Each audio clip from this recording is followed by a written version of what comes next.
we're all in a cost of living crisis at the moment, and it doesn't matter who you are, as I've said before, everybody's having to sort of, tuck their belts in, aren't they, and think, what can we afford?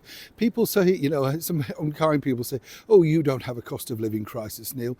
Ridiculous, we all do, and like you, when I go out shopping, I'm absolutely stunned at the prices of basic things, like $4.95 for fish fingers. That's a lot of money, isn't it?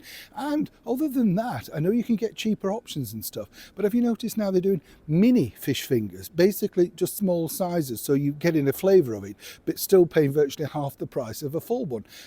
No, just give us the right size for a reasonable price. Am I right? Now, that got me thinking because, as I said, the other day there was a story going around about how much food we all throw away. And it basically said that younger people throw away, more food than older people, our generation, that sort of stuff. And I wanted to ask, because obviously in our community, we're educated, we're well versed, We've lived through a life, absolutely. And I wanted to ask this question, like, what is your basic cost of living meal that you could share with the rest of us over here? And what do you go to doesn't cost too much but is nutritious, sort of filling, one of your favorites that you can do at any time and think, if I've nothing else, I can have that.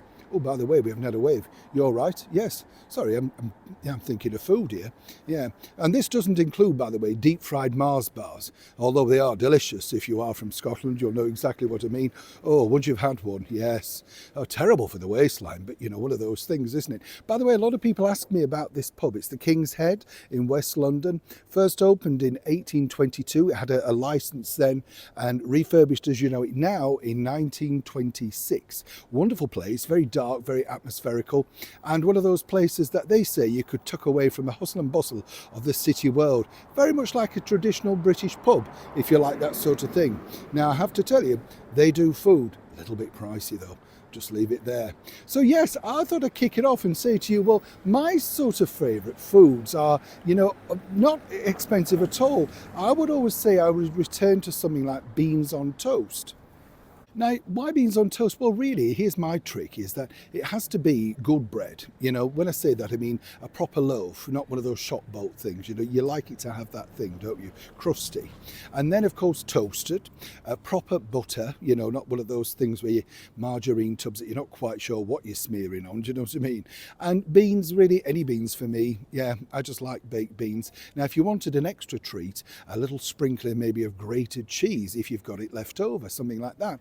And I find that fills you up. It's really nutritious, it's warming, and it's just one of those comforting things. Equally, I think a bowl of soup, one of your favourite bowls of soup with warm crusty bread and butter. Simple foods don't have to be expensive, do they? But what do you make? Maybe it's out of leftovers and stuff like that, that you've got a recipe that we can share with the rest of our chums here, and then we can, look at it and think, yeah, we'll give that a go. Hey, I'm turning into Fanny Craddock here, aren't I? You remember her. But on a serious note, if you fancy it, do let everybody know, because everybody has that sort of recipe. And it was said recently that we were a lot healthier in the war years because we didn't have all of the fast food. We literally made everything from scratch, or we just did without. Now, what do you remember from your era, maybe from your childhood? What did your mum make or your grandmother make?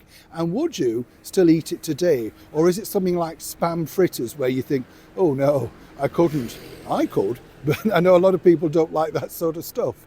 If you fancy, do like and share and comment below. Let us know what your favourite tasty treats were that don't cost a fortune. Neil Sean in the very heart of London.